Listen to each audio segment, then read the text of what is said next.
প্রভাতের শুভেচ্ছা। আজকে বৃহস্পতিবার, আমাদের বাড়িতে কি রান্না হয়েছে দেখো। আজকে অনেক কিছু হয়ে গেছে। কি করেছি বলো তো, মাছের মাথা দিয়ে বাঁধাকপি করেছি অল্প করে। এটা শাটিং মাছ, জানো বন্ধুরা? শাটিং মাছ তোমরা চেনো? কারা কারা চেনো আমাদেরকে বলবে। এটা হচ্ছে শাটিং মাছ, আদা রসুন পেঁয়াজ কটকটে করে ঝাল করেছি। বাপরে। আর এটা মাশরুম। ফ্রিজে অনেকদিন ধরে ফ্রিজে ছিল, কেরাম কেরাম হয়ে যাচ্ছিল, কি করব, ওই জন্য মাশরুমটা করে ফেলেছি। ভালো হয়েছে। আর এইগুলোই আজকে রান্না, আর কিছু সেরকম কিছু করি না। লেবু লঙ্কা তো আছেই। হ্যাঁ, আর এই আমার খাওয়া যাক। এই আমটা, এটাও আছে, গুড় আম। আচ্ছা, তাহলে আবার খাওয়া যাক। কি খাবো? প্রথমে বাঁধাকপিটা খাই। বাঁধাকপিটা দেখি কি হয়েছে, কেমন হয়েছে দেখি।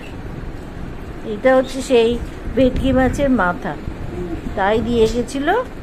কি দিয়ে খাবো, কি দিয়ে খাবো, যাকে চলো বাঁধাকপি দিয়ে হয়ে যাক। ভালো হয়েছে না? খারাপ হয়নি। আসলে একটা আমরা ঠিক পছন্দ করি না, এটা আস্তে আস্তে গন্ধ, ভালো লাগে না, ওই জন্যই খারাপ লাগছে। নাহলে পরে লোকে খায় তো দেখেছি, আমার ভাল লাগছে না, আস্তে আস্তে গন্ধ ছাড়ছে। যাই হোক, খেতে আমাদের হবেই, কিছু করার নেই। তাও আলু দিয়ে বাড়াইনি, আলুই দিইনি, আলু দিলে বেশি বেড়ে যায় বলে। ভালো করেছিস, আলু না খাওয়াই ভালো। দেখি কেমন হয়েছে।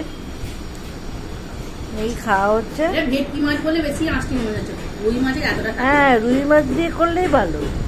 ভেটকি মাছের গন্ধটা ঠিক নেওয়া যায় না, ভালো লাগে না। এমনি একটু লাগে। লেবু চেপে নিলে আরো ভালো লাগে। সেই না, তাই নি, লেবু চিপেই খাই, দেখি কেমন হয়। হ্যাঁ, ভালো হয়েছে, লেবু চিপে খাওয়া হয়েছে। তো রান্নাটা এইভাবে এই করেছি আজকে, এই আজকে আমাদের খাওয়া দাওয়া। ঠিক আছে, মাশরুমটা তো ভালোই হবে। হ্যাঁ, মাশরুমটা একদম ঝরঝরে করলে আরো ভালো হতো। খাওয়া যাবে না এত কিছুর পরে। ভাত দিয়ে বলো, ওইটা ওরকম করে করেছি। হ্যাঁ, ভাত দিয়ে আর খাওয়া যাবে না। যদিও দেখি আলুর দম করা যায়, সে রেখে দেবো, তুমি একটু রেখে দিতে পারবে, আর খাওয়া যাবে না।